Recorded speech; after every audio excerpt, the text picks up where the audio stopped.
be reading The Really Rotten Princess. And there she is. We're going to read all about her. And look what she's doing. What is she doing to that fairy? She's grabbing that fairy so tight. And does the fairy look happy or upset?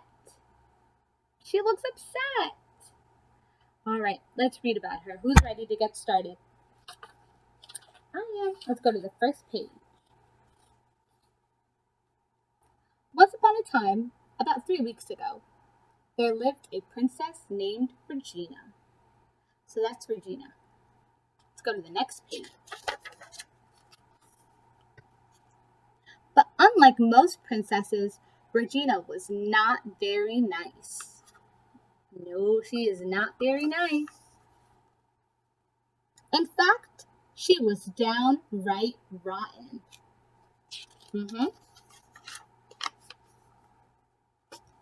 Instead of tapping someone gently with her scepter, she would bonk them on their head as hard as she could. Ow! At tea parties, she would give her guests salt for their tea in place of sugar. Blech. Who wants salty tea? And she thought it was really funny to mislabel the magic powder for the Count Wizard, Maldron. Oh no! That's not funny. Look, she's laughing. No. But like all parents of really rotten kids, the king and the queen thought she was perfect. Then one day, Regina overheard Maldron telling her parents that maybe it was time to send her to a special school for princesses. Like all really rotten kids, it never occurred to Regina that people she was nasty to might try to get back at her. Let's see if they sent her away. In the end, they decided it was a good idea. We would miss seeing her face, dear, her sweet face every day. But it might be good for other girls to see how a true princess behaves. Oh no, so Regina's getting sent away to a special school and she's not happy about it. Regina was not happy as she packed. She was not happy at her subjects wishing her farewell. Don't come back. You're nasty. Good riddance. So everybody's really happy that she is going. And Regina was definitely not happy when she arrived at Miss Priscilla's Pernot's School for Princesses. She does not look happy. For the first time, she realized that she was not the only princess in the world. Look, there's so many other princesses. There were all kinds of princesses at the school. There was a princess with really long hair. There was a princess who slept all the time. There was a fairy princess who sprinkled pixie dust everywhere. And there was another princess who swept it all up. There was a princess who had her own genie. And there was even a princess who had a pet dragon. Look at the pet dragon. Let's go to the next page. To make matters worse, Regina found she didn't even have her own room. So Regina is sharing her room. And she is not happy about it. Let's go to the next page. Princess Sweet Pea was so sensitive, she needed 9 mattresses to protect her from feeling one little pea. So she needs all of these mattresses because she can still feel that one pea. Why don't you just remove the pea? Regina, that's a really good question. Princess Seafoam showed both girls her prized collection of magical spiny seashells. She wouldn't tell them what kind of magic it was. I wonder. Let's go to the next page.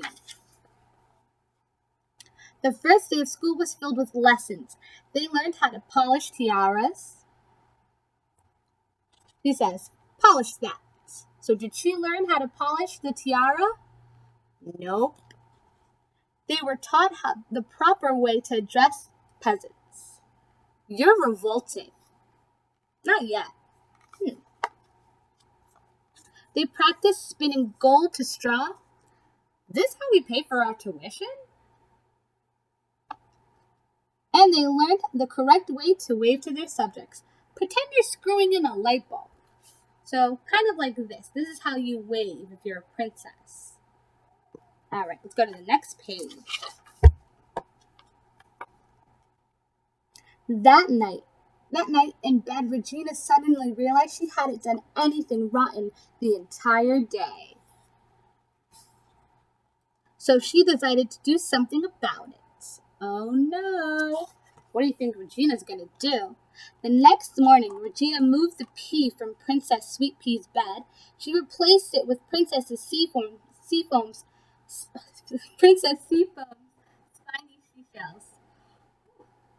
And that wasn't all she did. Oh no! A class learning to sing with woodland creatures found that their bluebirds had been replaced with bats. Oh no! And then they practiced how to run from princesses while wearing glass slippers. They found that someone had spread oil or grease on the floor. They're slipping and they're falling. What do you think she did? And worst of all, someone had put super glue on the lips of every frog in their afternoon frog kissing class. So now all the princesses' lips are stuck to the frog.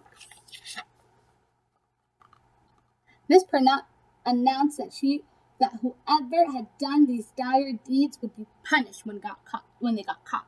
Oh no! Princess Seafoam said her magic seashell could tell them who did it, but the shell were missing.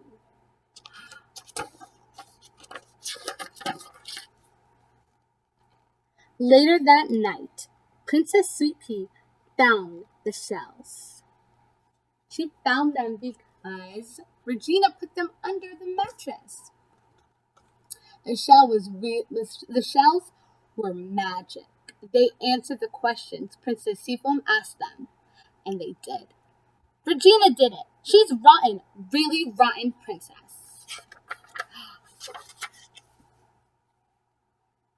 As punishment, Regina had to clean the royal unicorn stables, but she didn't even mind. The shells had given her a name that she secretly liked. The really rotten princess. Alright guys, that's the end of the story. Regina is really rotten, right? That's it. Bye guys.